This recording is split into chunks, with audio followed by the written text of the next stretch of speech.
Good evening, everybody, and welcome to Talking Wednesday Live. I did not expect to be doing a podcast this soon after cancelling the podcast this week because there was nothing to talk about.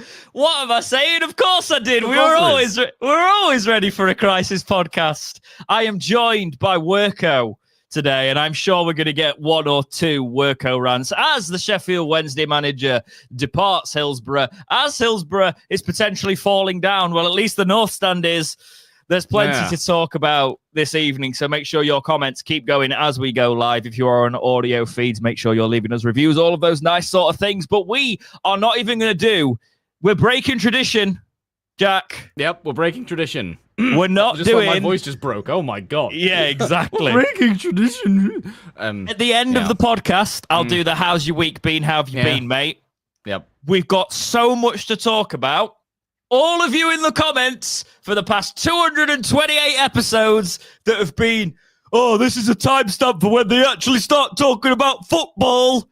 This is for you. You finally got what you wanted. Congratulations. We're going to start. We're not people, are we? We're just performing monkeys. Just pokers with sticks. We'll dance, you know? That's pretty much it. Yeah. And we're going to dance by getting straight into the news today. The news as people join us here is that Danny Röhl has left Sheffield Wednesday, Jack, officially.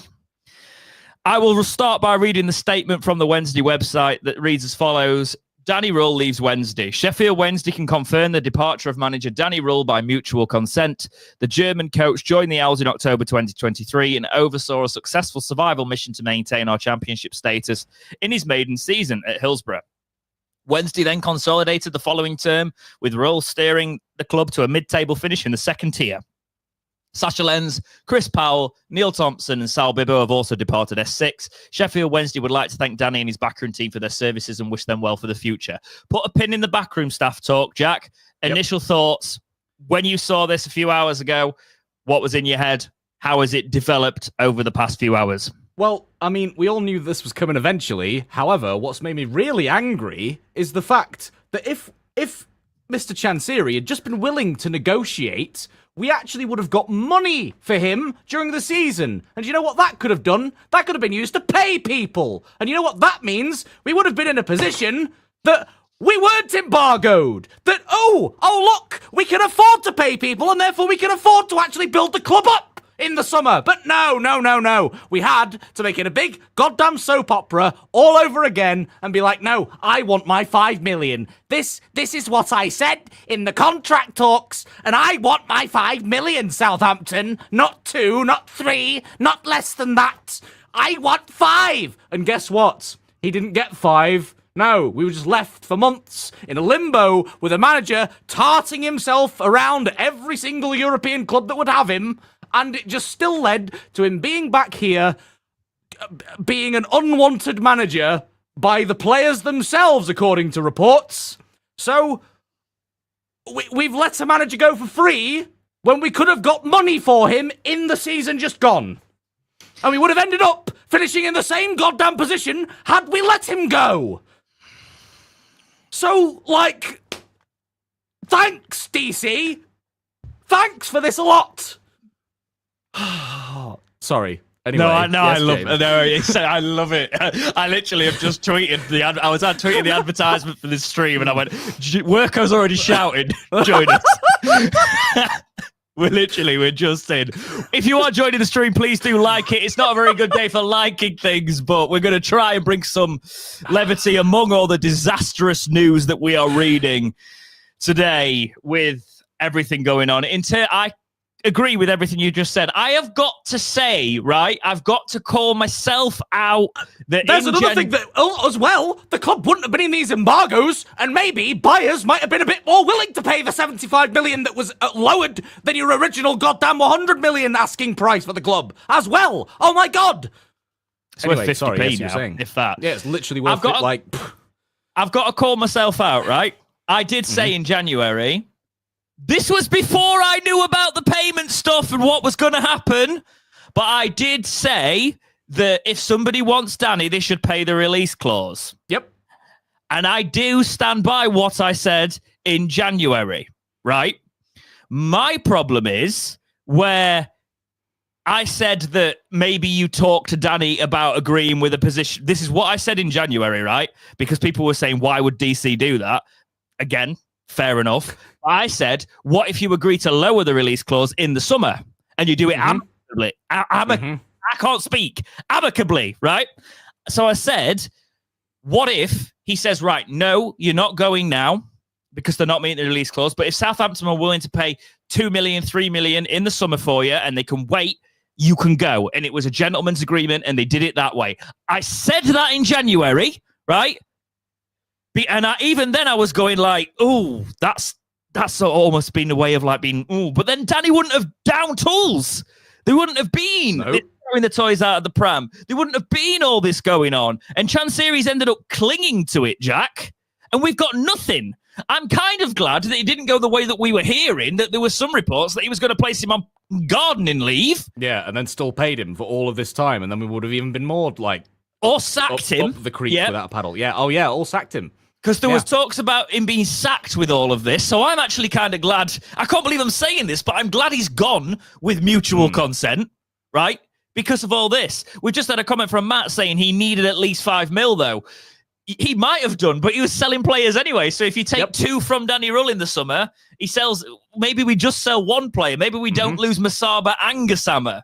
You know, instead we've lost all our goals. Windass has gone. Smith's gone. We've tried to cut the wage bill. The hounds are already sniffing around bloody Pierce Charles. Wrap him in bubble wrap, please, or put an armed guard on him. Burnley are going to come in for him now that they've sold James Trafford. That Shea Charles is who they're going to bid for now. That's who they're coming for. And we're not going to have a keeper. It's not ideal, right? I've got to say, in terms of emotions around Danny leaving, before we get into the crap that follows, it was inevitable, right? I'm actually angry at the man that it's happened this way. Yeah. He sold himself all summer. Didn't get a move because nobody wanted to pay it. Henrik gets the whiff that, oh, you're going to be the manager. Okay. Danny hears this, goes, I'm not having that. He's already missed the start of preseason training where Henrik was there, right? Yep. He then rocks up going, oh, I'll manage the club again. Yeah, I'm still the manager. I'm returning to the club. He was, the fact as well, all of this was going on with the non-payment stuff. He was one of the first people to get paid. As well, every single time there was a crisis, he was one of the first people to get paid because he was of value. He had this release clause, whatever. And then, to top that all off, coaches were turning up unpaid, and he didn't even turn up at all at the start. And yet he was one of the first people getting paid. And we sat there, right, thinking, oh, okay, well, if he's coming back, then we'll have to back him because that must be the case. And then there was murmurs, oh no, he's still off. He's still off. And we sit here about 12 days from the start of the new season without the manager being... the reports to be believed that talks are currently happening with Henrik Pedersen. That could be announced tonight or tomorrow that he will be the manager. It's pretty obvious where that's going because that's what had been agreed before Danny came back. Because we thought Danny was just going to walk. So... Henrik will be the manager. I'm not displeased about that. I'm happy. Being the fact, right? Because he gives a damn. He's fallen in love with the club, and he gives a damn about the city and the club and everything. But it keeps the consistency, though, doesn't it? Should we hear what the man had to say for himself, Jack? I think we have to. This is from Danny's Instagram. A very special time is coming to an end. And I am incredibly grateful for the experiences we have shared over 21 unforgettable months together. I thank our chairman for his faith in giving me the opportunity to take my first steps as a manager. And for letting me go. That's what he's also thanking him for, anyway. Yep. I thank my players for such a successful collaboration, your tireless commitment, and for being great humans. I am proud of all your personal resilience and efforts. Thanks to my staff, I am finding it difficult to find the right words today. You were always there for me and the players too. You worked with so much passion day after day, week after week. I am very proud to have had each of you with me for the last 21 months, from the first team evening to the last day. I could not have asked for better people to be alongside. I also want to highlight my gratitude specifically to my coaches Sasha Lenz, Sal Bibbo, Chris Powell, Neil Thompson, and Henrik Pedersen for the fantastic bond we created. It was a pleasure to experience all of this with you. 2 images will always remain in my mind. The atmosphere in the Sunderland dressing room and the picture after the Watford game. We were a unit. I wish each of you only the best, good health, and a bright future. Thank you from the bottom of my heart. Finally, I want to say thanks to the passionate supporters of this great football club. I will never forget all the amazing memories that we enjoyed together. You make this club such a special place to be part of with the passion that you showed throughout, and I will miss you all so much. This summer has been difficult, and in the end, the club and I came to the mutual decision to part ways. I understand the different thoughts and reactions to everything that's been going on during these past few months. That's an understatement. I am extremely grateful to have had this opportunity. Even during the difficult moments and setbacks, I have always continued to feel the support from everyone. I take so many special moments away with me that will remain in my heart. We achieved a miracle together, and that will always be something truly exceptional. I wish everyone associated with Wednesday my very best. I will never forget you. The gaffer. You are not the gaffer, my friend. You haven't been the gaffer probably since you started all of this and didn't turn up. Yeah. It's really hard in terms of when I was so behind this manager originally. I soured. I must say there's probably people in this chat that still might have the valid opinion, but were giving me pelters for giving Danny stick for his end of it. Right? This was always what Danny wanted when he started it. Danny's actually got what he wanted, but the way it's dragged out, it's ended up being a situation where now the club's really on the hook for it because we're so close to the start of the season. His behaviour and Chansiri's, let's be honest, the book falls with him. Yeah. But it's derailed our preseason. Right? Yep. If the talks are true and Barry Bannon is one of the players that is fuming with Danny Röhl, I could very much see this being a case of it's Danny or me. Yeah, I think that's the scenario that's played out, and that's why, even though he's been training with Wednesday, he's not actually had this we've signed the contracts announcement, because he's been the whole time going, it's Danny or me. Danny goes or I go. I have a suspicion. I feel like we've got no, because we've just got Henrik, right? Yeah. I reckon then this week it's going to be announced that Barry Bannon is staying on as player assistant manager. Yeah. Because they've got a very good bond, you know.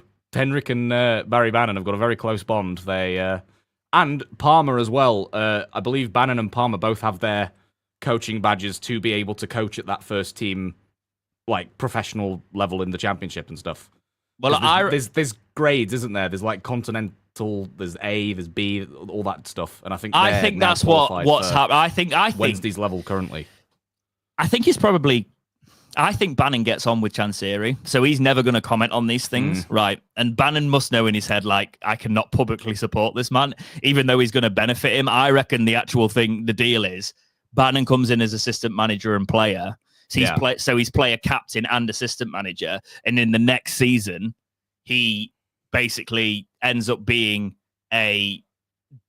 if he decides to retire at the end of the season, he just moves fully into that backroom role. We got a question there that says, if that is the case, will that mean Bannon will stay, but can they give him a new contract with constraints? They can give him up to £7,000 a week. So I assume that's what they will give him. And I reckon he will take that with a backroom staff position there, because I think Bannon probably has enough money now. Right? And $7,000 a week, even though he's probably worth 10, you'd say. It's not that far off what a club's going to take a punt on him for his age. I think Barry Bannon could do an MLS move and have a year earning like $20,000 a week or $15,000 a week or whatever it is. I could 100% see that. I don't think he wants to do that with his family. Yeah, exactly. I don't think he wants to do that with his family situation. And he moved again during the last season, and there was all this all over his Instagram about like he wants this to be his forever home that he's gone to now, and you know all that jazz. And so that contract, would be worth. If we put him on the top end, Barry Bannon would be worth, he would be earning £364,000 a year after tax, which is not as much as he's been getting. But if you think about it, it's not bad. It's not bad, is it? You know, Like, he's used to probably, well, let's be honest, if he was one of the big hitters on 40 grand a week, what's that? I'm not very good at quick maths, especially when I'm tired. Let's just do it. Let's do what the quick maths would have been. If he was one of our big hitters on 40k a week, it would be a little bit of a reduction from his, oh my God, how many zeros? Just remember, I think we've actually had players on the books before the last relegation that were on about that much. Like 30 grand a week, 40 grand a week, something like that. £2 million a year. Oh my God. Jordan Rhodes made so much nearly money. 2.1. Jesus Christ. Yeah, they were the big hitters on 40 grand a week. But if he did do that for a few years, I'm sure he's invested well. I'm sure he's got a lot to sit on. I'm sure he will be. They can give him a 2-year deal. Yes, I thought it was only 1 year. 1 year. Is it? Things are allowed. Yeah, only a single year. Oh well, it'll just be a rolling. And then you've just got to renegotiate again. You know. Yeah. We could also be out of it. Mm. I'm thinking the windows. If we get new ownership and we appeal it, we could be out of it. It could be. I don't think it will be taken away completely. It'll just be a potential reduction if we have a successful appeal with the new ownership, providing like proof that. Don't worry, we're going to pay everyone on time, and we're actually wealthy enough to do it, and you know, all that jazz. Oh God! But let's talk. Let's spin it back round to Danny. Then, what do you think to this message he released to leave? Do you believe I do believe that he feels some of that, but I also think that he says he understands how fans have sort of had an opinion of being what's going on. So why did you do it then? Yeah. If you understand how fans have felt about the antics of the last couple of months, why'd you do it? If you'd have been professional and just stuck with the team, maybe actually one of these other clubs would have come in for you. But because of your behaviour of like, oh, something's gone wrong, I'm throwing my toys out the pram, I'm tarting myself around to any club that will have me, why would that be appealing to a new club that would want to come in for you? Because they would then think, oh, if something goes wrong with us, that's exactly what he'll do. You know? And that's exactly what he's set himself up for. He's touted himself in the summer. I think he's one season too short of what he values himself as. I think the fall off last season is also something that people will look at. Yes. You know? He had all the eggs in his basket in January. Yes. It was in his best interest to finish the season strong and be professional and just shut up. Yep. Just shut up. If you're talking to clubs, talk to them quietly. Yes, exactly. Handle all of this in the private eye. Do not discuss any of it. Just get on with it quietly. Do your business discreetly. Don't it's drag Steve, it out. It's like do this. I mean, I can't believe I'm saying this, but do the Steve Bruce where we only heard about it when Newcastle came and he went, well, I thought it was only right to go and talk. When he did that bloody interview, when Newcastle had approached him, right? Impression. Oh my word. I have trauma from that, man. Right. But the way he went and did that, right? That's what he could have done. And we wouldn't have been impressed, but at least this is worse in a way. And I think the only reason we're seeing it is I think Danny gets a lot of slack just because Chansiri is so bad. Yes. Right? He's so beyond terrible that people look to Danny Röhl as like, oh, well, he can't do anything wrong. Yes, he can. He's done a lot wrong. Yes. Right? Just Chansiri's done a lot more wrong. And you look at it and you think, it could have been so different if Chansiri had stepped up. Yep. Danny wouldn't have had to reveal what his true colours were underneath that sort of thing. You know, he would have. You'd have been able to sort of spin it. And I'll be honest, he seemed to hold his professionalism quite well in January. Oh yeah. Just towards 100%. The end of the season, I think he realised he wasn't going to get his way unless he started kicking the door down. Yep. And now he's got it. I actually think even when he came back, he was prepared to. I'm going to have to stay here now. But I think that's where the player revolts come in. And I think if you look at the squad... I wonder if Bannon has gone to Chansiri and said, look... possibly. You've got to let him go for no... and not demand that he pays himself out of his contract. You've got to just tear up the contract. I'm not even necessarily sure that Chansiri is making all these decisions anymore. You know, I think he's making the. I think it's that. There you go. I think his family could even be involved. Yeah. You know, when you look at the top level down. And they all turned up, didn't they, at the end of the season? So I wonder if. Yeah.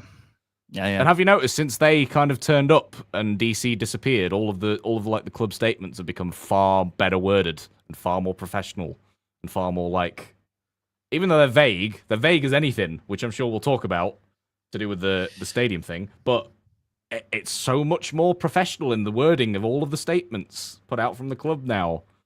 Simon writes and says, way things are going, we're going to fold. Do you think it's going to get that extreme? Obviously, you do head for it. You think...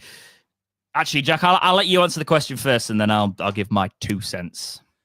I am very, very scared that Wednesday is going to effectively be a bit of a martyr to incite the change in governance and sort of be like, oh, we can't let a Sheffield Wednesday situation happen again. This is why the regulator is going to now have all of these powers, rather than we stepped in and saved Sheffield Wednesday. That's why it's important to, have these powers brought in and blah, blah, blah, blah, blah.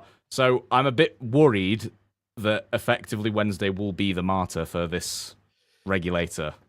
I was having a chat with our graphic design pal, Lee, the other day, Goose Creative, plug. There you go, on a stream. Do us another art. It was a case for the band The Ratings as well recently. Yeah, no, he sent me that because he was like, "Do you want to make football shirts for Talking Wednesday?" And I was like, "Do you think I have the money to produce football shirts for Talking Wednesday? Maybe one day." Oh, he's there. Hello. Oh, he's bloody hell. Hello, Lee. But yeah, I was talking with him, and he was saying. And because I was kind of confused about what the EFL regulator could do. So I've looked into it more since then. And we were saying, well, he can just hang on to it because that's how businesses work in the UK. I have since learned that this new regulator can force him to sell his shares. They basically, the way they do it is they can set a date, right? Of when he needs to sell by on his terms. And if he doesn't sell, they can remove his shares. Which is, oh my God, which is a little bit worrying because that is like government control, etc. But in terms of football protection, let's be honest. If you look at I've kind of got to say I'm uncomfortable with that. Not because of a Sheffield Wednesday fan. I don't like government overreach. I've never liked. Look at the bloody act that's going on now, right? Yeah, I'm sure some of you lads in the comment section have bought VPNs, right? Let's just say that. But it's more of a case of you can't scroll down Twitter now with seeing anything without this. You need to verify. To watch just watch football clips or be on football pages, etc. And it's just the government's to a third-party American company that they can sell all your data, and they can sell all of your data, and then suddenly identity theft is potentially going to go through the roof in 5 years. I mean, our faces and voices are on the internet. AI models are already all over us, mate. But people, just general people, the face data that's going to get and everything. But anyway, enough about that. Yeah. It does mean that he can be forced to do that. And they don't really tend to do that. But I think they were prepared to do it before even the governance with Reading, I was hearing. I think it was easier for them to do that with Reading because their previous owner actually broke Chinese law back in where he's from. And that's why they were able to swoop in and say, right, we're forcing a sale now. You've actually broken your native country's laws. Yeah, so you said here, it's necessary, though, for situations like this. I don't like government intervention and for smaller government, but for football owners and community assets, it's necessary. Yeah, it's one of those things that, you talk about, it's technically political, but when it's heritage like this, it should be that it's one of them common sense things, right? Not everything has to be political specifically. I think the government, if it's properly governed, right, and it's done for the protection of clubs, and it's really, really held to a high standard to ensure that stays the case, then this is necessary. Yeah. Right? Because, I don't like government overreach either, but I do agree. This is sort of it's kind of like saying you shouldn't go and vandalize Stonehenge. That's common sense, right? Yeah. He's vandalizing the club of Sheffield Wednesday and potentially he's letting Stonehenge crumble. If you look at our North Stand, he's technically letting our Stonehenge crumble. I used to sit on that as well, which is made me really sad. It was my first stand before the Cop because my uncle started taking me to Wednesday games. My mum wouldn't let him take me on the Cop. So we had to go and sit on the North. And then when I got to sort of 10-ish, we started sitting on the Cop. I was okay, Cop, yeah. Yeah. But when I first started going, she wouldn't let him take me on the Cop because it was too boisterous. Too boisterous. Too boisterous. Too boisterous. And then I sat round behind the goal for years. I mean, so at least you wouldn't burn yourself with. At least you wouldn't burn yourself on any hot water taps on the Cop. Yeah. I must say, I have been a prawn sandwich brigade. I haven't been on the Cop in a long time. I do sit on the north or the south now, and I've started to like the south just because of the view, right? Because I never sat on the south until we actually started doing this podcast, right? And I've started to sit in different parts of the south now, and I quite like it. But everyone's going to have to go there because, Anyway, we'll get to that. I want to talk about the other departures, right? Yeah. So. Thank you, Tomo. Reads from the Sheffield Wednesday website. Neil Thompson's long and storied hint at still hits. I can't speak. Hillsborough has come to an end with the popular coach departing S6. Thompson began his 14-year career with Wednesday in February 2011, working under Gary Megson. Oh, my God. He was also part of the coaching team led by Dave Jones, helping the club to a memorable promotion from League One and then Stuart Gray. Thompson would go on to manage our under-23s and guided the Young Owls to the Professional Development League title in 2016-2017.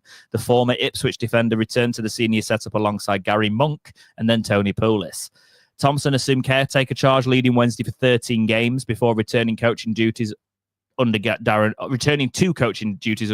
Moore and most recently Danny Röhl. Everyone at Sheffield Wednesday would like to thank, quote, Tomo for his outstanding service to the club and wishing the very best for the future. I'm disappointed in this. Is this the one we knew about? Because there was so much has happened this summer. It's fried my brain. Is this the one where he's retired? Yeah, there's loads of rumours flying around that he wanted to retire. Just completely retire. And I didn't realise this until recently. You know, there's that, like, proper famous Brian Clough Nottingham Forest side that won in Europe and all the rest of it. Yeah. Tomo was one of those players that did it. Was he? Yeah, he was in that. I didn't know that either. He was one of Brian Clough's players for Forest. I never realised that until recently, but yeah. I've only ever heard good things about Tomo, so hearing him going, I think it was more of a case of, we knew, especially because they didn't really post anything about Sal Bibbo, but you can tell which ones the clubs liked. Have you noticed that? They've actually only put the wording of the goodbye things. It's so funny. It's an article on Danny, but then it's like big love posts for Powell and Tomo. So Sal jumped ship about 3 weeks ago, 4 weeks ago, right, by the way. So that had already happened. And he probably is the one that told. He's probably the one that told the recruitment team about Gassama as well. I reckon. Possibly, because they've both gone to Rangers. They've gone to Rangers. Yeah, no, that would. The Rangers just basically saw us at St George's and went, right, we'll have all of these. And that's why they were interested in Pierce Charles as well, because Sal Bibbo had gone and been like, because they were wanting Pierce Charles. I don't think they'd be able to. They would be able to afford him, right? But not at the same time as the spending they're doing this summer, because Pierce Charles, I'm telling you, if he leaves Wednesday, actually, but Chansiri will sell him for 50p in the Snickers, as I said last week. But I think it's really sad to see Tomo go, but I do believe he's retiring. I might be wrong. Don't quote me on that. The other one is Chris Powell. So Chris Powell leaving, I kind of felt it coming, right? Because for me, all of the joy and the connection with the fans was more felt through Chris Powell. Yeah. If you think about it, like seeing the way he bought into everything. And he was the one forever spending ages going to like the away fans at any fixture, any away fixture. He was spending forever down there at that end and doing the little skips and all that stuff. And like, and he was on that podcast talking about how it changed his, it probably saved his life and stuff like that. And he always spoke really well. He spoke about the connection with the fans. And I just think I'm more gutted about that. I think he's probably just made it a decision of, right, if Danny's going, we're kind of breaking the band up here. It's time for me to respectfully walk away. Yeah. Which is why, I'll say that. I know someone's coming in late in this comment section saying Bannon isn't on 40k a week. It was done around 20k. Bannon, it was rumored that he was on. I know it was never one of the 40k a week years, by the way. That was facetious. It was some other fan base. He's also not on 20k. He also wasn't on 20k last time. I think the rumors are Bannon was more on like 12. Yeah, in the Champions. 12 to 15, something like that. Yeah. I don't want to assume the man's bank balance, but I'm really sad to see Powell go. Really sad to see Tomo go. I'm sad that we didn't get money for Danny. Yeah. I don't really care about Sal Bibbo. Bring Kieran Westwood in. I think Andy Rhodes is potentially free again. Oh, I don't know. We add under Carlos. I honestly don't know what we're going to do there. For that. Stockdale, maybe? Although, he was always a good character, wasn't he? I know he was working at York as their director of recruitment. That stopped, I don't know if he's... Yeah. I think that stopped. I'll just keep refreshing Twitter while we're streaming, by the way, just to see what's happening now. But we are going to get... Right, it's time to talk about the stand. Okay, so this is a article that Jake has put in the document, actually, because Jake was meant to be on, but not tonight, sort of thing, depending on when it was. But he's got a child that is a little terror at the minute. So I've received videos of... I believe this is from the start. I've not done this ever on the podcast, but I'm just going to believe it's from the start. Yes, it is from the start. Because I've just seen... Yeah, it is. So Sheffield Wednesday hit with probation notice over stand safety in latest hammer blow. Sheffield Wednesday have been served with a probation notice... Prohibition, not probation. Yes. Prohibition notice over its north stand over safety concerns, meaning that as things stand, fans will not be granted access in less than 3 weeks from its first scheduled game, less than 2 weeks now. Conversations and improvements required to ensure the longer-term safety of the stand have taken place between the Council Safety Advisory Group and Wednesday since 2021. It is understood, with a Yorkshire-based engineering consultancy firm having more recently felt unable to provide a letter of comfort to authorities over its ultimate safety ahead of the new season. The Star have previously reported on the process over the last years, with the second opinions being sought from a firm in Bangkok earlier this year, and further inspections have been undertaken since. It is understood Wednesday were instructed to get going on work on solving a range of issues by the end of last year, but by the early part of this summer... Last year? Yeah. Last year! But by the early part of this summer had not set about tackling some of the more major actions handed to them by the council, some of which centre on the re-enhancement and strengthening of 6 of the stand's 18 steel trusses on its roof. A Sheffield City Council statement confirmed the prohibition notice, focused solely on the north stand. The stadium's 3 other stands will remain open for use. Wednesday are set to welcome Stoke City to Hillsborough on August 16th, and it is believed to be highly unlikely that the facility will be open for use to go about undertaking the necessary improvements. The North Stand can be reopened when safety is assured. Thousands of Wednesday supporters are known to have purchased season tickets in the North Stand ahead of the coming season, and a decision will have to be explained on how the club intends to rehouse them and what refund policy will be put in place. Good luck! Refund policy? You think you're getting a refund from Dave Chansiri? No chance. Absolutely not. A statement confirming the news and released by Sheffield City Council on Tuesday afternoon reads, quote, all councils must ensure the sports grounds are safe. Spectator safety is paramount. Following a meeting of the SAG group on the 18th of July 2025 and subsequent discussions with the club, Sheffield City Council, in its role as the certifying authority responsible for issuing the general safety certificate for Hillsborough Stadium, has decided to issue a prohibition notice in respect of the North Stand. A prohibition notice is a formal document issued to a club by a local authority to prevent spectators entering a football ground or a specific stand until the specified work to resolve the issue has been completed to the satisfaction of the local authority. Assurances around the structural integrity of the North Stand have not been provided by Sheffield Wednesday Football Club, and as the body responsible for the sports grounds and all the spectators, the council has been forced to make this decision to not allow spectators into the North Stand. The council would need the necessary professional assurances that the ground is safe before the prohibition notice would be lifted. Very serious stuff, that sounds like, right, Jack? Yep. Yeah, very serious stuff. So just before we started writing this podcast, it seems that Wednesday have released a statement saying, club statement, North Stand. Sheffield Wednesday can confirm that following a recent meeting with the local safety advisory group, Sheffield City Council has today issued a prohibition notice preventing the use of the North Stand at Hillsborough. The club are continuing to work with the safety advisory group to satisfy their concerns, such that the North Stand remains open. Additional information is currently being obtained, and we will provide further updates to our supporters at the earliest possible opportunity. It's been over a year, Jack! Additional information is currently being obtained. What other information do you need? It's They've told you that for a year. Yep. It's literally, what other information do you need other than it's not safe? And multiple building firms, engineering firms have told you this.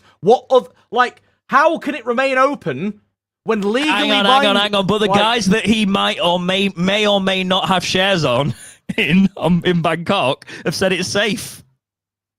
Oh no, I don't think they have. I don't think they have here. Do you not? I reckon. Even they've gone, hang on, Chancery, right. Mate. So tinfoil hats on. I think the official Sheffield City Council group and all the rest of it, all the official ones over here, have all said the same thing. And he's then gone, oh, okay, I'm going to go to my firm in Bangkok that I've got shares in. Allegedly. And I think he was damn sure that they'd come over here, do the assessment, because do you remember, there was actually there was a lot of stuff going around that there was a Thai building firm at Hillsborough Stadium and stuff. I reckon, allegedly, they could have gone, oh no, actually, Mr. Chancery, no, they were right. Like, exact same concerns. All of these concerns. And he's then gone, oh, I've actually got to do something about this. I can't just hope that nothing happens and then actually do something when a tragedy happens. Because yes, Hillsborough Stadium really hasn't had a tragedy in its past and really isn't due another tragedy, is it? Please stop using that censor button so loosely because I very nearly heard you swear then. Yeah, look, our stadium was host to a very, very tragic incident in the past, and the fact that he would disrespect... Risk another thing happening, yes. Yeah. I've got to read this from the Supporters Trust, because if this is true, right, this is horrific. This is damning. So the Sheffield Wednesday Supporters Trust have released this evening, this afternoon, saying press statement, closure of North Stand at Hillsborough Stadium. The Sheffield Wednesday Supporters Trust wishes to address the recent decision by Sheffield City Council to close the North Stand at Hillsborough Stadium for an indefinite period. We recognise this development will be of great concern to the thousands of Sheffield Wednesday fans, the local community and businesses in the Hillsborough area. Our representatives attended the safety advisory group meetings that led to this outcome, and we fully support the council's position. The safety of supporters must always be the top priority and cannot be compromised. It is our understanding that concerns regarding rust and drainage on the North Stand were the first raised in November 2021.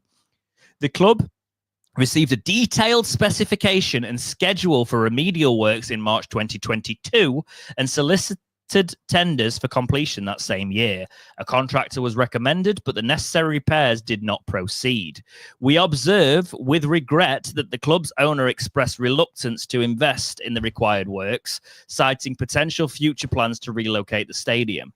Further, in 2025, a secondary structural report was commissioned on a company from Bangkok. Available evidence suggests that company did not visit Hillsborough, nor did it conduct an independent assessment of the stand's condition. The report was subsequently rejected by SAG for not meeting the acceptable safety standards. We know, so basically, Jack, if that's true from what you were saying there, they basically tried to push it through. They tried to push it through. They tried to push it through, and he's doctored the report. Allegedly. That's what that suggests. He's basically given them a false report. It would seem that that's what's being implied, wouldn't it? Isn't it? It would say that, yes. Yeah. Oh, it's fine, isn't it? Yeah, don't worry about it. Oh, it's fine. Maybe a couple of people get crushed by some collapsing steel beams. It's fine. It's fine. Whatever. Yeah, man up. We'll carry on. Well, we note with alarm that the owner was seemingly prepared to risk fan safety by commissioning a report from a small local Bangkok company with no experience of this type of work in the UK. That this should be being considered at this particular stadium with our history is inconceivable, which was what we were saying. We don't want a repeat of the past. The club was repeatedly warned that without completion of the specified repairs, the North Stand would not be permitted to open for the 2025-26 season. Deadlines were missed, and only in June 2025 did the board approve the necessary works after being informed once again of the stand's closure. Safety professionals have confirmed a risk of structural failure exists. While unlikely, consequences could be catastrophic. The Trust supports SAG's decision as the only responsible course of action. We are deeply disappointed in the situation, which we believe was entirely avoidable. Responsibility for these events lies with the club's owner, not with club officials or the SAG group. Has this got another page? Might have another page. My Twitter has crashed. Hang on. Yes, I believe, if I remember it, there were two. The Trust will continue to advocate for accountability and transparency. We urge football authorities and the wider media to scrutinise this matter further in the hope that of the safeguarding the future of our club and community. We thank our members and all supporters for their understanding and resilience at this difficult time. Sheffield Wednesday Supporters Trust. So basically, this does sound that Chansiri's gone, the Bangkok firm will sort it. I don't agree with your ruling. That I could potentially allegedly have shares in, that they'll sort it, won't they? They'll sort the certificate. Doesn't matter about the reputable, law-abiding for engineering firms, vastly experienced in this sort of stuff. We have got one of the last mega stadiums of the old football world, right? Yeah. And they're letting it crumble. He's letting it crumble, right? The North Stand, 2021. He wants his name plastered all over the thing. He wants to let it crumble, but at least he's got his name all over the thing. All season. Yeah. All season, because there'll be no fans in it. Nope. Jack. It'll just be sat there. We'll be watching the games. He'll be watching from Thailand because I don't think he's going to step back in Sheffield. It's probably not a good idea. I think that ship has sailed. I don't think he's setting foot in Sheffield ever again. No, personally. Oh yeah, but the man's on the internet having a lovely dinner down in London or wherever, or Paris or wherever. And then his family apparently are in Venice now as well. So it's okay, great. Oh, they're having a nice big holiday, paying all of that. Nice big holiday. It'd be interesting to see in a couple of days if the wages get paid. Oh, definitely. Yeah. I wonder how much them meals cost compared to someone's salary, eh?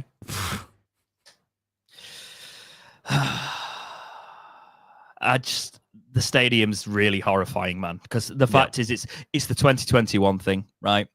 And the reason I'll be more angry, right, is our stadium has been in the shadow of what happened ever since it happened. Yep. Right. So I can understand on that front the want to move to a different site. Yeah, no, well. But this is the thing. I don't want to because I've grown up at that stadium, right? And we were the only way that doesn't happen, right? You potentially knock down Leppings Lane and rebuild that stand, right? Okay, I'm kind of an advocate for that, to be honest. Yeah, but the stadium in general, right? Doesn't it's rooted in my life. It's rooted in older Wednesday fans than me's life. It's rooted in the kids that go to Wednesday now. They're growing up with the stadium, right? He lets that fall into disrepair. The stadium's gone if something like happened, if a beam fell down or something like that. Do you know what I mean? Condemned. It'd be condemned, right? Yep. And we have got to be so careful with that stadium, given its history. And that comes from just being competent, looking after the safety of fans. Our bloody fans could be under that North Stand and something falls off and kills someone. Yep. Right? And he's just, the customers will pay the money. A couple of them die, who cares? And I'm just... We talk about religion, and I'm not getting into religion here, but my blood. Yeah, Mr. Mays has just said something. He said, Hillsborough is my church, Wednesday is my religion. Now, I'm not going to get into religion because that's another hornet's nest to kick on the internet. But if you think like football, for some people, it is like a religion. Your church is the ground. You go there every week. Well, you go there every 2 weeks, or you do go there every week if we've got a midweek game, You chant. You do all of that stuff. That's your hymns, It's the religion of people, and it's the lifestyle. And you're trying to sort of... You're putting that at risk. You're stripping it away. And Hillsborough not being Hillsborough wouldn't be the same. Like my nan, I grew up... Like my nan lives in Hillsborough. Like I go to Hillsborough. You've been there now, sort of thing. That's been my tradition all the time. I walk down to the ground. I've done that since I was little. it's meant everything about Wednesday to me. And to see someone with, it's just the contempt he's got for the fans and the history that he'd even consider. He just thinks he is the only history of that club. He thinks it's all his toy to play with, and that's it. There was nothing before him. He said goodbye to all of that at that 150th celebration evening, and with all the fireworks and stuff at the end of it. And like now it's Chancery FC in his head. It's very fitting, isn't it, that the stand that's falling apart is the stand with his name all over it. Because that's exactly what has happened since he has been in charge of Wednesday. Just falling apart, gone in disrepair, and something old. He's took the history of the owls on that stand that looked really cool, that was my childhood, etc., plastered his name across it, and now that's what's crumbling. Like any legacy that you'll ever think you'll have at Wednesday. Because no matter what you do to this club, you ain't ever been remembered fondly, mate. No. You're now worse off in the books than, say, like Dave Allen or someone like that. He's now officially like the most hated owner ever, I would say, of the club. And that takes some doing. Overtaking Dave Allen as most hated owner, takes the cake. Also, I've just realised, because I jumped on the North twice that season we didn't get promoted from League One. Oh yeah, the white collar one. They had advisories to do work on the stand at that point. We filled that ground for the Miraculous Hillsborough. The North stand was shaking. Yes, you and me were stood in the South, right? I was going, hang on a minute. Oh, yeah. I thought, oh my God, that's so cool. Look at that. Look at how great this looks. We didn't know the steel beams could come off at any minute. Yeah. Oh dear. That's I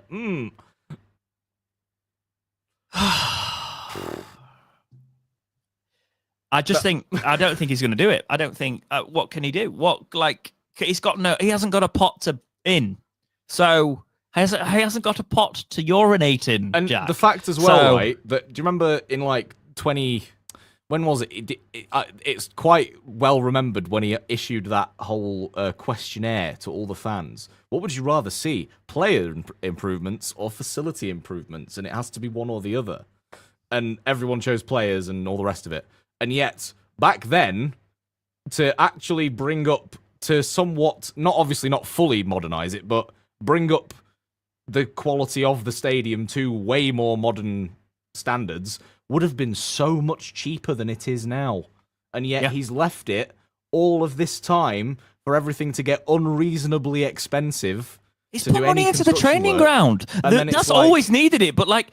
safety over we've relayed the training grounds this summer, right? The amount of money that took for those pitches and everything could have sorted this. It's just this again for me is the contempt for the fans, Jack. Don't care about them. It's their safety. I don't agree. It's we're not millionaires. The fans. They're not millionaires. They're not in his eyes. They're not on his equal footing. We're not worth even brushing his boots or anything. I've met people like him before. They've got a different mindset. They're insufferable. Ants. Yeah. We do not count in the slightest bit for any respect whatsoever. And that's exactly he's showing that now. He's shown it before in previous outings to like the fans forums and that sort of stuff. But like this is categorical proof of it now out there in the news for his actions. And James Thomas says some sort of positive. Surely his asking price has to come down now as he will only be included a 3-sided ground in the sale. 99 million then? He takes $1 million off for the stand because I can't believe like his asking price now. Genuinely, the club, if you look at what it's actually worth, Jack, and I know people say that's too much, ironically sort of thing, but it's probably only realistically, if you look at the assets it's got, is worth about 10 million. Do you know what my massive theory, right, is? Conspiracy theory again, alleged tinfoil hat on. I think the reason bids have failed to go through it, if there has been any, I wonder if these bidders have come in and been like, yeah, we'll rent the stadium from you. You keep the stadium ownership, and we will rent it from you for X amount of years, and we're building a new stadium somewhere else. Because we don't want, because it will be too much hassle to modernise that stadium. And Chancery's stood his ground and said, no, I want to sell the whole lot wholesale, there you go, because I've still got to pay for the upkeep of Hillsborough Stadium, and he can't afford that, and he doesn't want to do that. And I wonder if that's a big sticking point that's happened allegedly in any discussions. There's a rumor. Convinced. I'm always wondering who's told me what. There's a rumor that the stadium was an issue. And again, I know nothing. This is my common sense, theorizing on anything. Yeah, based off rumors that have been whispered, and I'm not doing that. Oh, I'm in the no cryptic tweet thing. Genuinely, in one of the talks, apparently the stadium was an issue, but I don't know how much I buy into that. But I couldn't not see it. Jack, the drama continues here. Deshaun Bernard's done an Instagram reel. Oh no. What is this live breaking news? This is Danny Röhl, right? He's put a post, and it's just the way he ends it. He goes, "From the first day you believed in me and my abilities, gave me the opportunity week in, week out to showcase them. You took us from rock bottom, and you were able to achieve the impossible. You made the club believe again, and for that I thank you. I wish you all the best for the future. You deserve better, fingers crossed." Oh no, but do you remember a week ago? I think it was a week ago, something like that. But he was he posted the Jose Mourinho video where he was like, "If I speak, I'm in big trouble." Yeah. And it was when all the drama was going off. I similar vibes. I'm saying though, if his captain is against Danny Röhl, he needs to be careful. Yeah.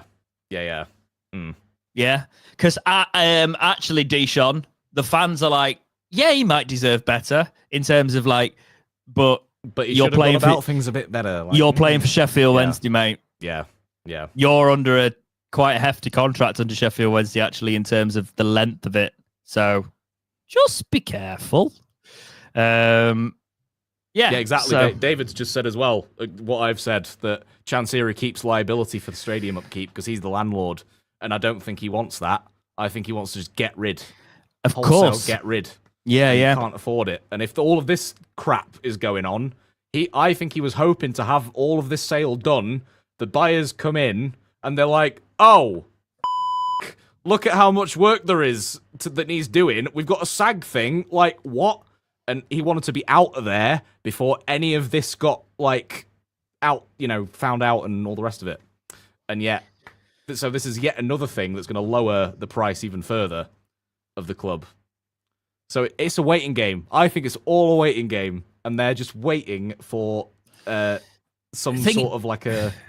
Also, you have to sell it, but you can only sell it for this tiny amount. Because I don't think he could afford to let it go into admin either. No. So he's in that situation where he owns Sheffield 2 or whatever it is, right? Yep. So the clubs aren't directly the debts are to Sheffield 2 or whatever that are then owed to Chansiri.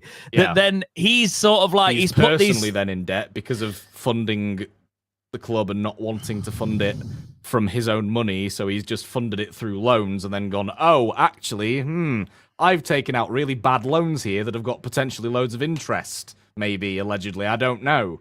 So that's why it's massed up to the amount that it has, and that's why he definitely needs X amount, because otherwise he's up the creek without a paddle. And his family won't bail him out, maybe. I don't know. That could be a thing as well. His family have said, "Right, we were willing to back you if you sold it 2 years ago, but you didn't." So I don't even want to because I don't know. I don't even want to use the word protest, etc. Because the country we live in now, you've got to be really careful about what you say. But the fans, peacefully, we can't. There's no stop putting them up. Right, I'm going to go this route so I don't get nicked. Right, stop putting the money into it. Right, stop putting the money into it. If you've got a season ticket, charge back the credit card if you put it on a credit card. Yes. Request a return. I know they're not going to say yes, but every single season ticket holder should request a refund. Then if enough people do it, there's pressure, isn't there? Yeah, there's pressure on the club, but then there's also I bet you there's a barrister somewhere that'd take this on. Oh yeah, I bet you. And they become a bit of a legend. They'd raise their profile immeasurably if they did take this on and win. I know a KC actually. I'll have a word. Yeah, but it's a case of we just need to. We need to just stop. The new kit's not selling well. which is good. Some people are starting. I've seen a rumor about what the reaction's not been good from that. I've seen a rumor. What's the rumor that you've seen? That he's that there were a lot of angry phone calls saying, "Why are they not buying it? Why are they not buying the shirt?" I won't be surprised. I wouldn't be surprised either. You know it's bad when Joey Barton puts a support tweet out for us. Yes. That's how bad it gets. But yeah, did you watch the Lionesses, Joe Barton? Absolutely fantastic, that one. Can we talk about positivity for a minute? Yes. The Lionesses, absolutely fantastic. I know you're not here for women's football. Yes. If you're on your gammon and you're about to go, I'm turning this crap off. Calm down a second. If you're that David or whatever his name was the other week saying totally unlistenable, this is in the comment section. Yeah. Cheers, but yeah, it's one of those things that that was really nice to watch. Really nice to see. Yeah. That penalties was nice, and it was nice to look at football and forget about Wednesday for a second. Yes. But I can't forget about Wednesday because we're falling apart. And it's not even the funny way like Leeds. The next topic's about... please keep your topics coming in, by the way, guys, because I'm going to go back through the chat and pick some towards the end of the podcast. So with over 210 viewers at the minute at the time of doing this, please like the stream if you haven't already. That would be massive to help us out. I'm going to talk about fixtures if we're going to be able to have a team to field them, because they came like the Sky Sports live broadcast selections came today. So we usually, it is usually unlistenable when you're on. We have both been shouting into people's ears today. Passionate people, We are. I'd love to be able to have a new ownership structure and bring Dexterity Watch back for Sheffield Wednesday versus Coventry on Saturday, the 4th of October. And I don't want to say this because I'm throwing Jake under the bus if he streams, but if Chansiri is here, I am not doing watch-alongs. I'll do the podcast covering it. Get in the DMs to Benjamin Bloom and tell him, don't you dare do any Wednesday watch-alongs and join in with the fan protest, please. Because he does a lot of Wednesday watch-alongs as well, I've noticed. So, Benjamin Bloom, if you're watching this at all, or if you see this... That's kind of YouTube... Join in with the boycott. That's killing my channel a little bit if I do that, which is a really big thing to say, but I just don't know if I can feel it. I don't know if I can take the view of, if it's on Sky, I'll support the boys, sort of thing. That's between now and October. Let me see how I feel. I might do one or two, but I'm not putting money into the club. I guess that's not putting money into the club because I have Sky. I don't know. Chat, what do you think? Do you think it's a statement, or do you think it's just watch the team anyway? I don't know. I want you to think I'm going to watch my club on the TV when they're on it. I'm not putting any money into the ground. I don't know. I hate this, Jack. I plan on watching the extended highlights on YouTube, or even don't even give them the ad revenue. You know what? I'm going to watch the Sky Sports 2-minute highlights of games and just suffer not knowing the intricate details of really clever passes that anybody does or anything like that. Yeah, I wish there's because there's that Y Scout you can do it, and that's £750 a year. Which, by the way, if we had proper funding for this channel, I would buy because I want to watch the off the ball stuff, because that's the one thing when obviously I don't live as close now and I don't go as much as I want to. I really miss watching the off the ball stuff, because if you are just a football TV watcher, you don't see the whole game. And the whole game's really interesting. David, I won't read that. David, yes, we are not condoning any of this behaviour. We are unaware of any places that this can happen. We do not condone this behaviour, okay? But the fixtures are as follows. Wednesday versus Coventry on Saturday, the 4th of October. That'll be on Sky Sports Plus if you've got the app, etc. at 12:30. Wednesday versus Middlesbrough on the 22nd, 8 p.m. West Brom versus Wednesday on the 1st of November. That again is a 12:30 kickoff on Sky Sports Plus. The Steel City Derby, Sunday the 23rd of November at 12 p.m. So that's been moved already, which is good that it's already been moved so people can start to plan around it. Wednesday versus Derby on the 15th of December at 8 p.m. Wednesday versus Blackburn on the 29th at quarter to 8, and then QPR versus Wednesday is our 4th of January one. So sort of like our, that New Year's run. It's Blackburn and QPR. They're both televised on Sky Sports. Oh my God! Wait, has Blackburn appeared like around Boxing Day yet? Again on How the Sunday night. Happening? How? Yeah. I don't know. I thought, am I going insane? Recurring, for like 3 years. Oh, I'm out of why is nobody telling me I'm out of focus? Jesus Christ. Professionalism. You're out of focus. Oh, you were out of focus, James. I'm back. Yeah. But yes, it's because I've got the document in front of the OBS. But we also have a preseason friendly to talk about. Apparently, we beat Mansfield. We've been having preseason friendlies behind closed doors. Wednesday playing football, apparently, Jack. We beat Mansfield 2-0, apparently. And Ugbo scored! Oh my God, Ugbo scored again! Come on! The goal drought is over! 20 goal season for him incoming! He's going to make that £3 million back. Yeah, literally, exactly. Yeah. I mean, he might if he keeps us up with his goals, to be honest. Imagine if he's like a big hero that scores an absolute metric F-ton and bloody... 25 goal a season for Ugbo. Chansiriol's forgiven. That's a joke. Nothing will ever be forgiven. Sell my club. Sell the club. But, he scored against Mansfield and he scored in the other preseason friendly against the other team. I can't remember who else we played, but there was that. Wednesday could be in trouble again if we don't pay the... Yay! Yeah, but at least players won't be able to walk away this time for 2 consecutive months of not being paid. It's just the first of a new 2 consecutive month cycle. Yay! But at least we get the first TV money installment at some point soon. Buckle in. I don't know if this is more speculation or this is the Star hinting that they feel like no one's going to get paid. I'm sure I'll say, stop regurgitating Star nonsense in the YouTube comments. But Sheffield Wednesday on the brink of extended punishment over second EFL breach. Sheffield Wednesday are close to breaching the English Football League's 30-day rule for the second time this year. Wednesday breached the rule earlier this year over the course of a number of months due to payments that were due to players in the HMRC. It triggered a 3-window fee restriction for the club that would affect their ability to pay for transfers or loans, a matter that was then exacerbated when they were put under embargo. At one point this summer, the club was embargoed on the back of money owed to players, HMRC and the other teams, which brought with it a 7k per week wage cap, as well as the squad limit of 23 permitted players. That has now been reduced to 1 non-payment of transfer fees, but the same rules apply and will remain in place until that is lifted.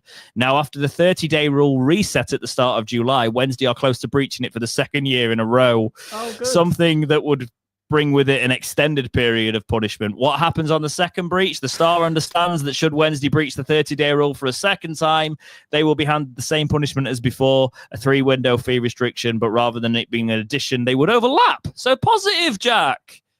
I've seen rumours that potentially it could also lead, all of this could also potentially lead to a minus 12 points deduction. That's also what previously happened, if you remember, in that season that we got relegated. There was points deduction. We did minus 6. However, we did appeal. But let me kind of carry on with this from the start. So, for example, if the Owls don't settle their debts in the next couple of days, then it would be the next 3 windows that would be taken into account. Hypothetically, that means it would be in addition, Jack, because it would mean the club that were under a fee restriction until the end of the January 2027 window rather than the end of summer 26. It's 2025. That plummets us down the leagues, does it not?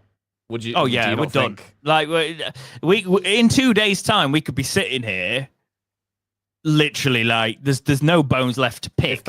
Exactly. If that happens, if we're restricted till January 2027, that's like back-to-back relegations in my view. Because it means we're on freeze for 2 years. Yeah. 2 years. Mm-hmm. Like, I'm prospective buyer of Sheffield Wednesday, right? I go, I might buy that Sheffield Wednesday historic football club. Had some good players in the 90s that fans don't shut up about. We've built our legacy off the back of it, right? Good club. I'll buy them. Oh, wait, what do you mean I can't spend any money on players or even actually loan fees for the next 2 years? Now I'll go and buy another club. Yep. I'll go and invest. Derby County's owner has just said he wants investment. I'll go there and be an investor in them instead of the full owner of this club. Oh my God. Yeah. You know, like, I mean, genuinely, like, wouldn't you just buy? No, the fan bases, they're not scalable. Like, I was actually chatting to a Barnsley fan the other day, right? Most level-headed Barnsley fan I've ever met, by the way. He was like, if I had money, I would invest in Wednesday, not Barnsley, because of the fan base. And I was like, fair play. Because the scalability of Wednesday is just not being taken advantage of. And instead... Wait, so we're in this situation. So if you were that rich, you wouldn't just buy a tiny team and then build up a fan base of just nothing but plastic fans? Do a Wrexham. Outside, do a Wrexham, yeah. Sorry, any they've done well. That may have been They've done well. They've done well. Yeah, it's a thing. I'd buy Works Uptown or something. Genuinely, like I'd buy them and take them up through. But yeah. Level-headed Barnsley fan can't be true. Glitch in the system, Eddie says. Oh, Neil Warnock said he'd manage us again. No, we're not. He said it again. Not he has managed us previously. Add another line to the tally chart. Yep. But yeah, we could break another record there for getting in trouble. Fee restrictions 2027. If that happens, the club are screwed. Basically, I mean the club are screwed anyway. Yeah. This is where I want to bring on to. What is the club worth now if that happens? Genuinely, Jack. Genuinely, like if Chansiri valued it at 100 million, now we're in a situation where we've got after, if you actually all of like peak crumbling peak value of Wednesday was probably after those 2 championship playoff years, and then it went through the floor. And that was probably not even 100 million. Jumped up at that. I think that was probably 80 million. Yeah, give or take. And I think it's kind of wavered since then. But then all of the acclaim from the miracle of Hillsborough, I think it shot up past what Chansiri bought it for again, just in that one little window. And then obviously with the assets of Danny Röhl and stuff, it dipped but a little bit. But now it's plummeting. And I think it's slightly less than what Chansiri bought us for now. I think it's like, what, 35 million, 30 million? I wouldn't say with the stadium it is.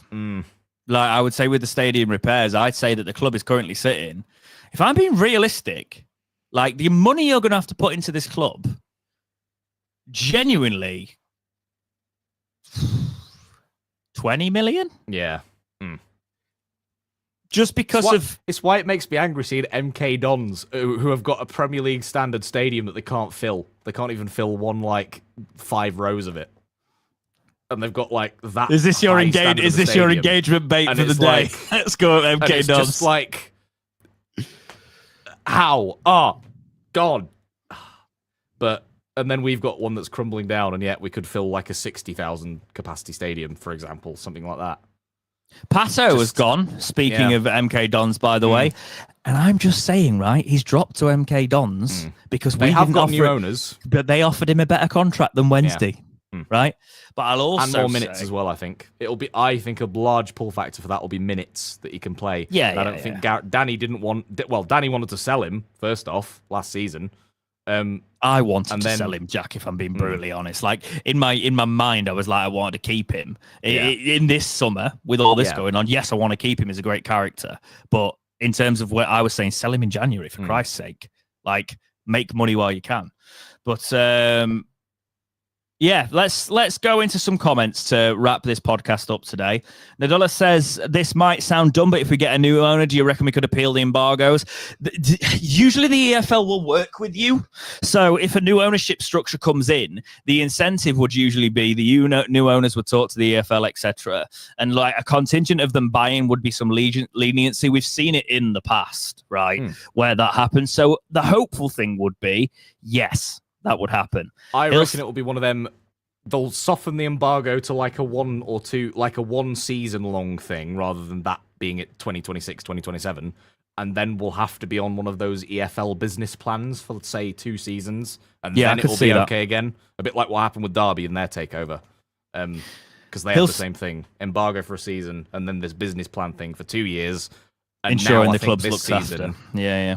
I think this season is their first one where they're like back to how they were with Mel Morris. You know, no restrictions, just be within FFP, and then you're good to go.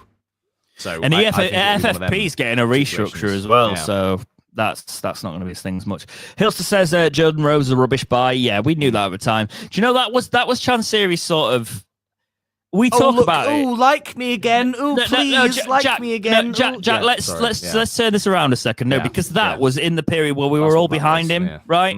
Okay, and let's not get rid of that history. We were behind him because we knew he was spending his money because he wanted to take us on. But if you look at that, even without hindsight, looking at it with hindsight especially, you're like, what a waste of money. But not just that, why the hell did he not have a proper footballing structure to avoid making a mistake like that, right? We all wanted Jordan Rose at the time, but I think if he said to us, I'm going to spend 10 odd million on him, we'd have gone, like, actually, you're all right, mate. You're all right. No, you're all right. That's fine. And I think the Middlesbrough chairman at the time took advantage of Chansiri's naivety and was like, oh yeah, 10 million. There you go. Yeah. It's worth about 4, but 10 million. Come on. Cough up. He was probably worth 6, but when he got into a Wednesday shirt, he was worth -6. Yeah. So Carlos didn't even want him. That's the funniest thing. Carlos wanted it as Winall and Hooper as his like striking force, and he didn't want Rhodes at all. And then they signed Rhodes anyway, and he didn't know what to do with him, and that's why he was not very good until Gary Monk came in, and then he actually started playing all right, in my opinion. Sorry, Andy. Gary Monk mentioned. Simon said Mike Ashley's waiting it for on the cheap. Big rumor. There's been a rumor about that for a while. I think that's what they're all doing. I think they're all sat there, they're all waiting for the. If Tillman gets it on the cheap, death rattle. Can you imagine the money he can put into it?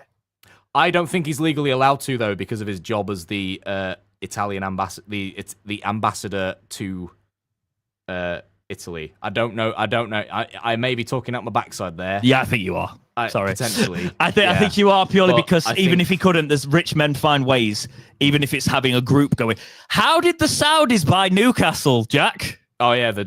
Well, technically, the people that Milan Mandaric sold Leicester to were actually the Thai government. It wasn't a private Thai business person like who owns them now and who bought them from the people that Mandaric sold them to. Mandaric literally sold Leicester City to the Thai royal family. Would you take Mike Ashley? Yes. Right. Controversial take right now. Mike Ashley was a good owner for Newcastle. The only reason Newcastle fans wanted him gone was because he wasn't willing to put more money into the club to get them up that Prem table. They were happily sat there, lower mid-table Prem, stable and everything. I live in the northeast now. I'm glad I've got headphones in. Yeah. I agree in terms of what I would have Mike Ashley here purely because he'd plaster Sports Direct everywhere, of course. But he would take money from the club, but we'd also be in a position where it was run, people would be paid, etc. And then he might sell us to somebody that could actually do a job, right? In the Championship. Professionally go about negotiating, that's for sure. When you look at very well. When you look at where Wednesday are going, right? There's a high chance that somebody like Mike Ashley would be the good sort of balancing act. And yes, we wouldn't like him if we started to do The thing is with Newcastle, right? Mike Ashley, Newcastle brought in a lot of money, right? So he drained a lot of the money out of the size of their fan base, right? But with Wednesday, he'd have to scale us back up to that to be able to do that. Exactly. So, yeah, I don't know if he'd be interested in that because you wouldn't, unless he was buying League One players at Championship standard, which is what, let's be honest, which is what Chansiri's done for most of his tenure, but nobody says that, do they? No. He would struggle to take the cream off it, sort of thing. So, I don't know, man. If it's that versus my club being under this man, I'll take Mike Ashley. Yeah. Until it happens where he turns. Obviously, because it's going to happen. Unless he actually wants to be liked by a football fan base, but men in business like that usually don't give. Well, he was almost the Derby owner until I forgot his name now. David Clowes. Until David Clowes came in at the last minute, and Mel Morris then went, "Oh, he's a Derby fan. Yes, fellow Derby fan selling Derby to this fellow Derby fan, not Mike Ashley. But Mike Ashley was almost the Derby owner when they were going through all of that. Yeah. Adam says Texter is our best bet in his pool of players while we are under restrictions. I get that. I'd say Tillman just because if you're looking at a long-term project, he could bring the right people in place, and then we'd have money after the fact. Texter, the multi-club ownership thing would actually be a benefit to us under his sporting group. Can you imagine being able to loan players from other clubs when we've got no money? I 100% see that. Genuinely, like. We might need to worry about it if we're pushing for Europa League, right? Or Conference League. When we get there, I don't think I'll be worried too much if Wednesday are competing on that end. I'm in that school of thought, though, that the moment anybody connected with any takeovers of the club has been mentioned, I think that means that bid is over. Because I think anybody actively in the process, you've not heard the names of yet. In my opinion, I think there's still a couple going on. So if like Tillman's getting thrown around, quiet. I think some of them might have gone in the back, mate. I think they're like previous bids unsuccessful or whatever. I don't know. I think some of them might have taken a back seat because of what Chansiri's been like, but there will be a position where Chansiri's hand is forced. So, and we might. I'm hoping we're getting closer to that, man. You know. Salt says, Leicester fan here. Watched you a bit over the years, and my best mate is now. I'm disgusted to see what Chansiri has done, and I never thought it could get this bad. Solidarity with all of you. I feel sorry for Leicester as well this year. It's things about bad owners, you know, like it happens. Thank you for the solidarity, mate. There, a lot of people saying Ashley would pay at least the players and the staff. Mike Ashley, somebody says the counter argue. Mike Ashley ruined Newcastle. He sponged every penny out of them. Do me a favour. There's always the other side of it. Mike Ashley at the back post. I wouldn't mind Ashley, to be honest. Will put us in a different way, in a better financial situation than our current one. David Lewis says Ashley tends to go in for distressed assets. You know. He saves them. Remember, he saves them. He doesn't just could be that go side in and of fails. He normally it's like 80% success in saving the distressed assets and whatnot. It's just a mess, right? We've got our centre back talking about how much our manager deserves better. Our manager's left us in the mud. Our owner doesn't give a crap, right? The club is pretty much radio silent until their hand is forced. They've been quiet about the North Stand for 3-4 years, right? And then we're hearing it. They finally make a statement today when the council have basically said, nah, you're not putting fans in it. That's the first we hear. And then we hear that statement. Yep. Where is the content? Where is the communication with the fan base? Where is any of that, right? And do you know what's annoying now? We're going to go into another cycle of, I'm in the know, I've heard this, I posted it 48 hours before anybody else from a reputable source. Like, grow up. We're just going to go into a repetition of all of the muck lifting, right, Jack? And we are less than 2 weeks away from the start of the season. Our manager's just walked. I am telling you now, we're going to see the gloss over job attempt to do this while Chansiri clings on for dear life. This week, it's going to be, look, new manager. There's going to be lovely and I feel for Henrik because there's going to be great photos of like the admin going gaffer, etc. You know, doing all this awesome stuff, trying to get like the fans on board, etc. And it's not going to reach its intended audience. There will be some that buy into it, etc. But it's not going to be what it should be because that man is still at the top of it all. And until he leaves, Jack, we're just going to be forever in the crap here. And I dazed out for a couple of seconds and heard Wednesday fans talking about the Conference League. What's going on here? Yeah, go back. It's all good. It's all good. Alessandra says, honestly, you never want a club to truly die and fans lose out. Maybe it's a win for you long term. Come back like a Phoenix club like Wednesday FC. Do what Parma did after a similar circumstance. It shouldn't get to that. I'm sick. I'm not talking about you, Alessandra, but I'm sick of people talking about the Phoenix club thing, right? It shouldn't be allowed to get to that. We are Sheffield Wednesday. We are a club of stature that we're up there with people who are in Europe right now, right? We shouldn't And I'm not saying the past is everything, but the fact that a club like Sheffield Wednesday, with everything we have won, is allowed to be sold to someone and then someone to continue to do what he's doing, that is what this act should stop with the government. They should go in and they should strip him of his shares if he doesn't sell the club, or he puts the club in a situation where at least the staff are getting paid and it's running, right? That's what should happen. We shouldn't be talking about Phoenix clubs, etc. with Wednesday. No. And it's sickening that we're even thinking, like even people are thinking about all of that. Other fans jumping in and stuff. If we're talking about a comparative situation, I think the worst case scenario for us is probably going to be something like what happened to Bradford back in the day. You know, where they just sunk to League Two and then never recovered again. That's, I think, worst case scenario. They're on the way back up now. Oh, yeah. Oh, eventually. Definitely. Yeah. Eventually, after a long time. But yeah. Same as Portsmouth, except their turnaround was a bit shorter. But yeah, but Portsmouth are kicking back up again. And I'm not talking about a club falling to like League One standards, by the way. Like, I think that's what Chancery thinks. He doesn't care if we go to League One. He can run a League One club, right? I think he was devastated when we got promoted out of League One because I think he could fund that League That's One. why he started talking about back-to-back promotions. Yeah. He needed it. He can't afford to run a championship club, and he knew it. Yep. Right? He could afford to run a League One club, so if we get relegated, he was probably like, Jesus Christ, we stayed up. You know? Yep. We stayed up again. We got to go for promotion. And now, we're just in this... It's like Groundhog Day, man. You know, Simon says player manager, Bannon. Yeah, I think he's going to be assistant manager. Not, I actually think he will get announced as assistant manager. I think that's what the talks are, to be honest. Ross says if we stay with the youth team, it would surely have to go down as one of the best jobs done ever. Right, if our first 11 stays fit, there's enough there to be the fourth worst club in the championship. Definitely. That's not going to happen, right? Someone's going to get... We've got Max Lowe and Valerie at fullback who get injured, right? We've got like a couple of centre... Let's look at the squad, shall we?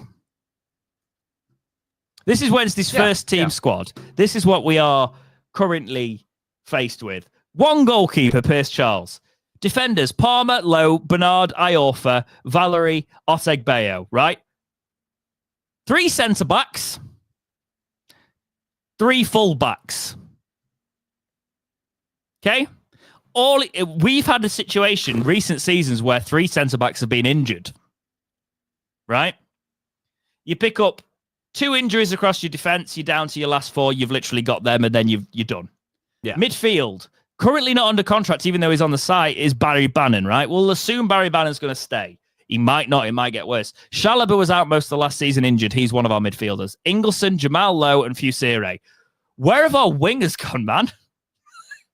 Like, Kabachi's been classed as... Yeah, well, this is the thing, right? Kabachi's been classed as a forward, right? But I reckon Kabachi's going to be on the wing. So if you look at wingers there, we've got Jamal Lowe, Kabachi. That's it. Yeah. Because we sold our wingers. So our midfield, you're looking at a midfield of probably Ingleson, Bannon, and then maybe Fusiri and Chalobah are the rotation. There's going to be injuries in there. Barry Bannon's in his midfield, in his mid-30s. Chalobah's injury record is horrific.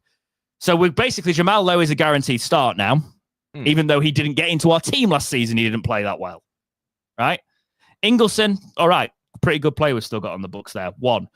Forwards, Cadamartri, Ugbo, Charlie McNeil, who's going to play in the 10, right? So we've got 2 strikers, Ugbo and Cadamartri. Ugbo couldn't find his boots last season. Cadamartri had a good loan spell. So we're pinning it all on somebody who really... And I'm not trying to get at Ugbo there, right? I really want his confidence to come back, and I want to see what I saw out of him in that loan spell, right? But we're now relying on a striker that's so low on confidence and a young lad to come and basically put the club on their back and scrap. And it's just... That's terrifying. The thought of that is terrifying. Literally, the what really worries me is the wing options. Yeah. Like, are we even going to be able to play a system that uses wing options? Probably not. Not with the current... Are we just going to have to like try and do a weird sort of diamond up through the middle? Like... You know, when you... there's a lot of ironically, there's a lot of League 2 teams that play this way, where they've got defenders, but just central midfielders and attackers, and they don't have wingers whatsoever. Yeah. And Max Lowe was qualified last season, but he is so injury-prone, like his history. Yeah. Valerie was injured for long periods of time. We did the draft.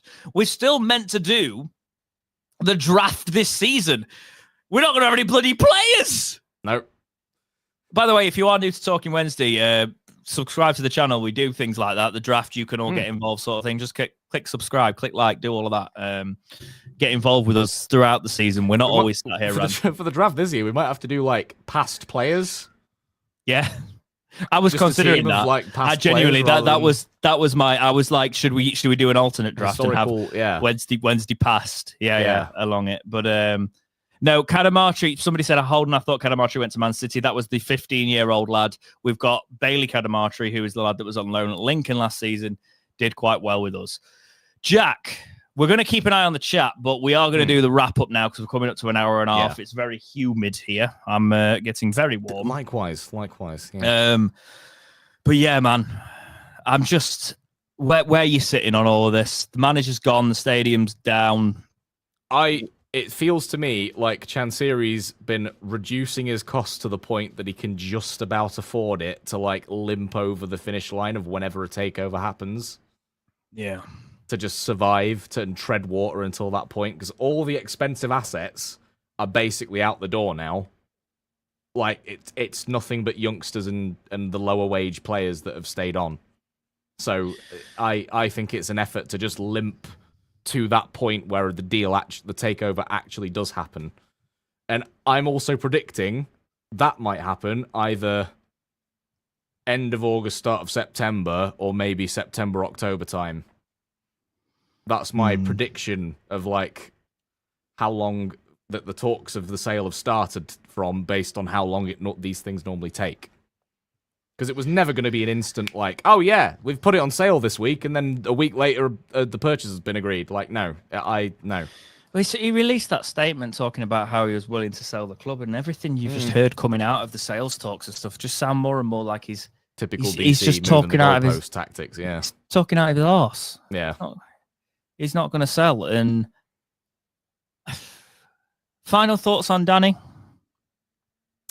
It feels like we can actually move on now and focus on what's to come and prepare more for what's to come, and rather than just kind of go, ooh, what's going to happen now? Like, ooh, the controversial manager stayed now. Ooh, all of this plan for the season's kind of up in the air now because he's still here, and I'm just a bit like, I feel like he should have stayed for one more season, and then he actually might have got a lot more interest.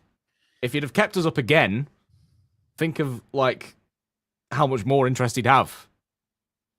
He's not. I think with how early he is in his managerial career, I don't think he managed us for long enough to justify the move somewhere else. What will your memory of him be? Chat, what will your memory be of Danny Röhl? We'll read some out before we leave today. What were your? I think probably the Sunderland away. Just keeping us up, the Sunderland away celebration. Is that what you'll always think about when you think about Danny Röhl? This is what I'm sort of getting at here. What is going to be your lasting memory of Danny Röhl? Would it be a case of the way he left, or will it be something like you've just said? Memory is what I've just said, but then at the moment I can just think about like him wanting to get out as soon as possible, just because of Chansiri and stuff. But yeah, I think I'll struggle to remember the way he went out, but I will remember us being on that stream at the end of the season. And like, if I'm looking at like positive memories, when all three of us were on that stream it was the Sunderland game, wasn't it? And we were going insane. And then Liam Palmer was like one of the standout players of that season, and then he just didn't want to pick him last season for some reason. Yeah, which Palmer, I thought was mental, but. He'll get picked now. Bloody hell. There's no one else. Adam says, Daddy cool. Yeah, obviously. Never. Then he says, we'll never listen to that song again. Simon agrees, Sunderland away. Goose says, right manager, wrong time. Memorable for that season. Can't blame him for wanting out. Fair enough. I can blame him for the way he did it, but I think I agree with you on can't blame him for wanting out. And the sad thing is, football turns like this. Chansiri, while he remains owner, will continue to run this club into the ground, and we will see this happen. So I want to finish this week's episode of the Talking Wednesday podcast by saying this. Do not put any more money into Sheffield Wednesday Football Club until that man leaves. I've said it many times, but it's literally the only thing we can do in a capitalist world. The only thing you can do is the old vote with your wallet. It will hit him where it hurts when he is clinging on, because that is what Chansiri is doing right now. He is clinging on to Sheffield Wednesday Football Club, and if we keep funding him, we are basically continue to cling on. Yes, it will permit him to continue doing it. Thank you so much, guys, for joining us on this episode of the Talking Wednesday podcast. We will be back next week. Hopefully actually maybe at the weekend if Pedersen's been announced, etc. So soon. If you've not subscribed to this channel, please subscribe to it. Follow us on Twitter. All of that. I am at DexterityBox. That is at WorkOTV or Worko1867, whatever you are now. Something like one of them. You'll find us all if you follow the at Talking Wed on Twitter. Yes. But guys, thank you so much for being with us on this ranty evening. Take care. Thank you to our accredited member. You can join the memberships below this video. Thank you to Caboodlefish, as always, for supporting the content, because I can't put the graphics up on these live streams. So thank you very much. Take care, guys, and we will see you in the next episode of Talking Wednesday. Auf Wiedersehen.